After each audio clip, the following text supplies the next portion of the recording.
అస్మద్గురుభ్యో నమః. శ్రీమతే రామానుజాయ నమః. ఆవర్తనో నివృత్తాత్మా సంవృతః సంప్రమర్దనః అహః సంవర్తకో వహ్నిః అనిలో ధరణీధరః. ఓం ఆవర్తనాయ నమః. సంసారము అను ఘటీ యంత్రమును త్రిప్పుచుండువాడు. ఓం నివృత్తాత్మనే నమః. ఈ సంసారమును లీలా విభూతిలో తాను తగులుకొనియుండక దీనికంటే ఉన్నతమైన త్రిపాద్విభూతి అనబడు స్థానమునకు చెందిన స్వరూపము కలవాడు. ఓం సంవృతాయ నమః. ప్రకృతిలో నుండి మూఢులకు అనగా అజ్ఞానులకు తెలియరాని విధముగా నిగూఢముగా తమసః పరస్తాత్ అనబడు దివ్యధామమునందు ఉండువాడు. తమస్సు అనగా చీకటి, అజ్ఞానమనే చీకటి. అజ్ఞానులకు గోచరించని అని అర్థము.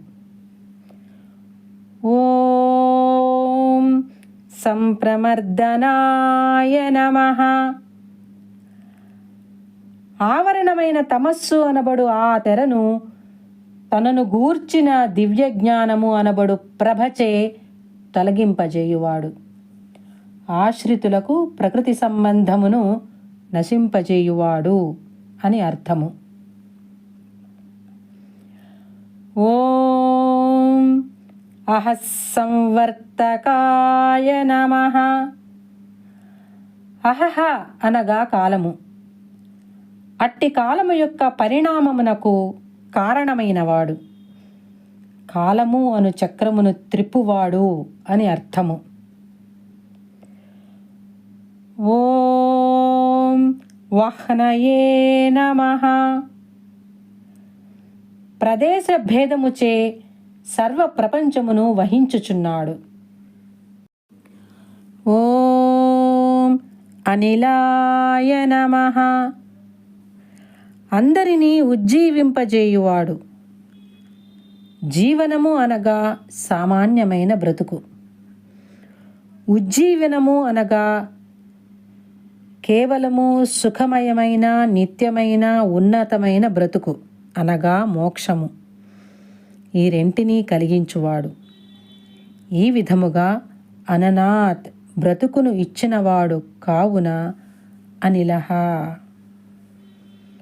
ఓం ధరణీధరాయ నమః. అందరుకును ధారకమైన భూమిని కూడా ధరించువాడు. జై శ్రీమన్నారాయణ.